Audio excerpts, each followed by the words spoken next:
Hey guys, this is Cholera bringing you set 2 of Yellow Arnc versus Midas, and in this set we're going to be seeing Return of the King, which I think is a little bit favored towards Terran, but not as much as Plasma. Honestly, although I love Plasma, I think it is a little bit too imbalanced towards Terran, because you can so easily, as a Terran player, go for a mechanized opening, get your second gas up, because like in last game, Midas got away with 14 Command Center without anything bad happening to him, and hence he was able to get that gas for Valkyries and Goliaths and tanks, and really Arnc couldn't do nothing about it. Of course, Arnc decided to go for a fast double expand instead of going for a fast tech rush, which I actually thought would have been a better idea once he spotted the 14 Command Center. I think he should have gone for something like a Cholera rush, which is the lurker rush, of course. Just break through the eggs and try to surprise your opponent. But you know, he went for the 2 hatcheries before the spawning pool, which of course is not a very technologically friendly build, and hence he just couldn't get those Mulisks out in time before the Valkyries were in sufficient number to pick him off. But it was a very close game. All the way up to the end of the game, I think Arnc still had a chance. I think Arnc's control is better than Midas's, to be honest. I think Midas had a big macro advantage, so that Arnc could not beat back after about the 15th minute or so. There was just no way for him to come back. In any case, on this map here, Return of the King, we have Midas spawning in red at the 7, Arnc spawning in orange at the 5 o'clock location.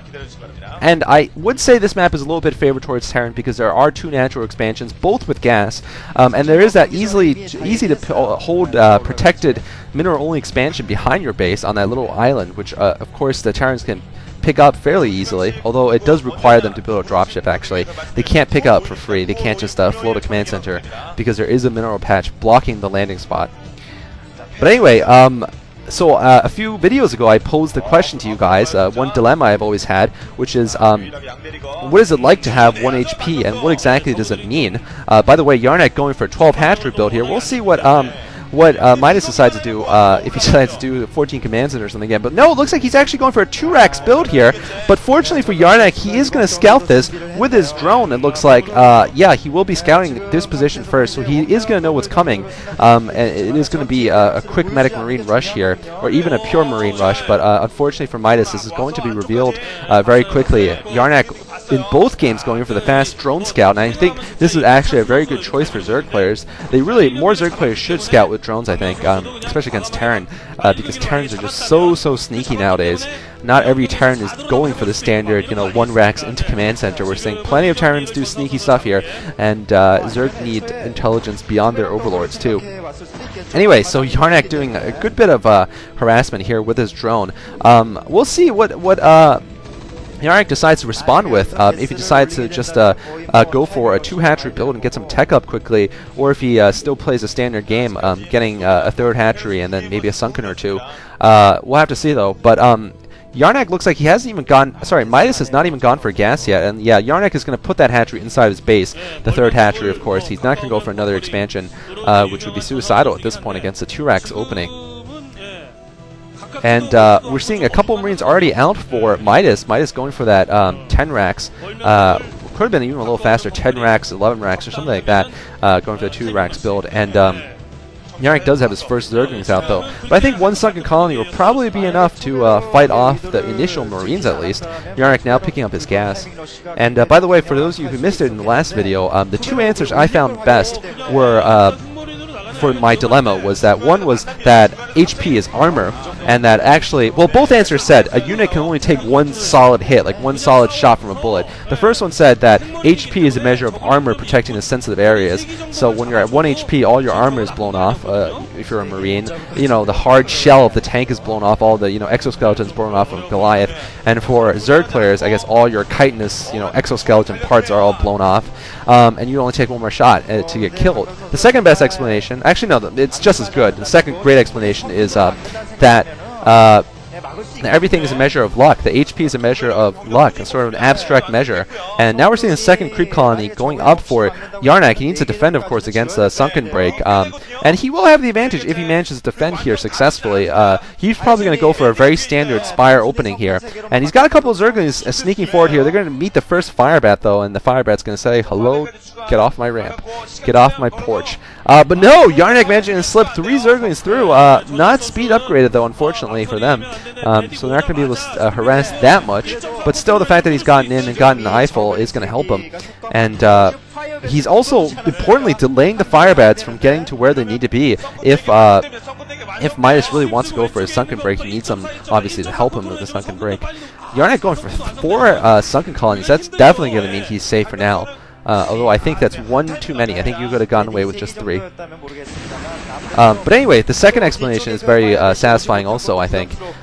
Basically, it also says every unit can only take 1 solid shot, 1 real point of damage, but your HP represents sort of an average number of shots that, on average, a unit can dodge. So if you're a 40 hit point Marine, that means you can dodge, avoiding critical damage from, say, 8 Zergling Claws. So on the 7th Zergling Claw, the average Marine is still okay, but the 8th one gets them. What basically means some Marines live forever. I mean, they're just blessed. They can avoid 20 Zergling Claws. But other ones, they just screw the pooch on the first Zergling Claw. They just get killed. So it's an abstract measure of luck. And it's, obviously, some units can sustain more hits and avoid vital damage, like a battle cruiser, obviously. They can actually take a few direct hits, and also they'll avoid a lot of direct hits. But anyway, any case, Tower's the Inspire going up for Yarnec, and he is going to be going for this opening that I think has actually gained him a bit of a lead here in this game, despite the fact that he is walled into his base a little bit by the Marines. He's going to have no problem harassing Midas's base, and Midas barely has gotten his expansion up. So yeah, for my next dilemma, my next puzzler to everybody, I want you guys to tell me how a Hydralisk works. Like, what exactly is a Hydralisk, and how the hell do their spines attack air units? Because I can understand if, a Marine's Gauss rifle shoots up, because it's just like a really powerful, Gatling gun-like thing. I can understand Goliath missiles. I can understand a crazy disruptor particle beam coming from a Dragoon. Okay, those things shoot up.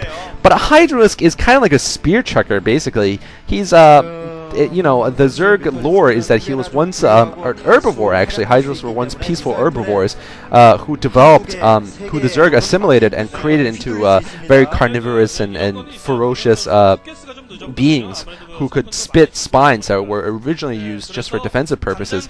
But, I mean, it's a spine. It's like a sharp wooden or sharp chitinous stick. I mean, how is that going to do more damage than a round from a Gatling rifle that the Marine holds, or whatever the rifle the Marine holds is? How's that going to be more powerful than bullets to an air unit? That's my question of the day. So, guys, tell me what a Hydralisk is and how it works. Anyway, so now, oh man, unfortunately for Yarnec, he's going to run right over the Marines. Really good placement there by Midas. Great anticipation by Midas there. I have to give him a lot of credit for that. I didn't give him very much credit for his micro all of last game. I don't think his micro was great, but I think that was actually very smart. And now that's going to delay Yarnec's harassment a little bit. Yarnec is now going to pick up his second expansion, though. I did see a Hydro Stent going up in his base, so he's going to go for Lurkers. Very savior opening here. But this has bought Midas enough time to put up a lot of turrets, and once again, I think Yarnec's newest CholeraSC is going to be made pretty much ineffective at this point. The last game was made ineffective, of course, because of those Valkyries that are everywhere, of all things, Valkyries.